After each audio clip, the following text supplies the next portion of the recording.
A Inconfidência Mineira, ou Conjuração Mineira, foi uma tentativa de revolta abortada pelo governo em 1789, em pleno ciclo do ouro, na então capitania de Minas Gerais, contra o domínio português.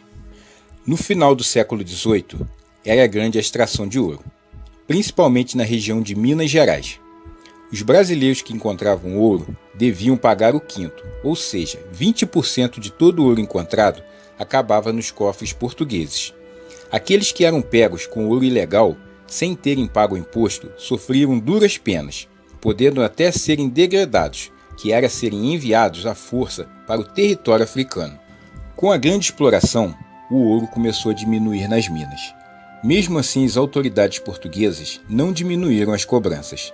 Nesta época, Portugal criou a derrama, que funcionava da seguinte forma: cada região de exploração de ouro deveria pagar 100 arrobas de ouro, ou seja, 1.500 quilos por ano, para a metrópole.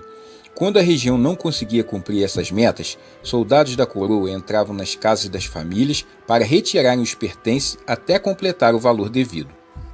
Em Minas Gerais, grande parte da população mineradora vivia na pobreza havia muito tempo. Essa situação se agravou com o declínio da exploração do ouro.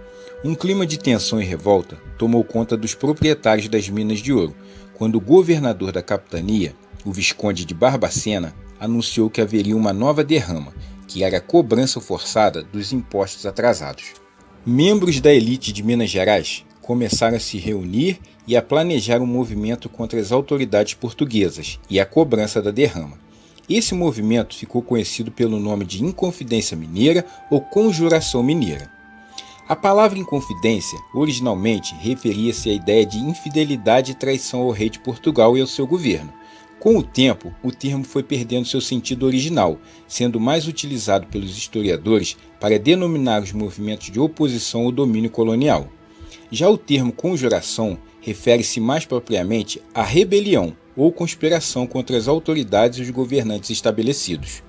Boa parte dos líderes intelectuais desse movimento conhecia aspectos do pensamento de filósofos iluministas europeus, como Jean-Jacques Rousseau, Montesquieu, François Voltaire e Denis Diderot, e inspiravam-se em alguns ideais que impulsionaram a independência dos Estados Unidos e a Revolução Francesa.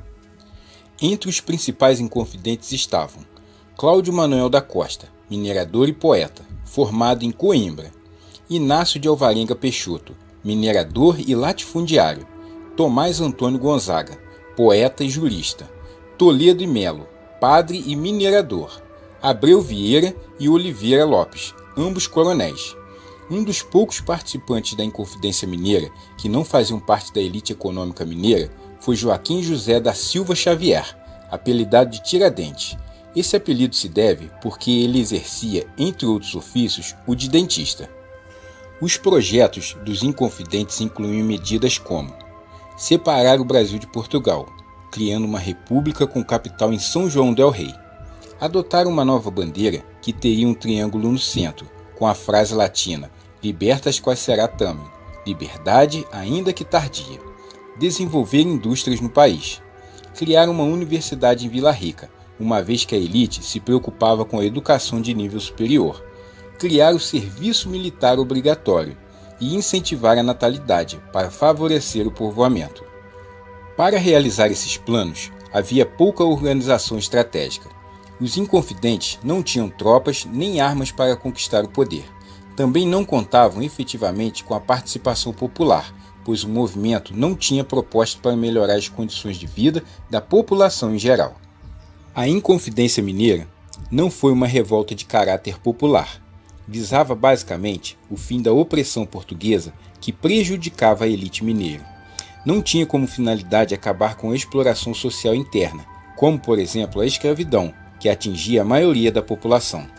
O movimento dos Inconfidentes foi denunciado pelo coronel Joaquim Silvério dos Reis ao governador de Minas Gerais. Em troca, ele obteve o perdão de suas dívidas junto à Fazenda Real. Informado sobre a conspiração que se tramava, o Visconde de Barbacena suspendeu de imediato a derrama e rapidamente organizou tropas para prender os envolvidos. Os participantes da Conjuração Mineira foram presos, julgados e condenados.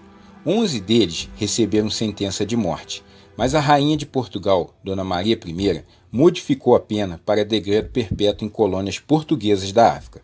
Só Tiradentes teve sua pena de morte mantida.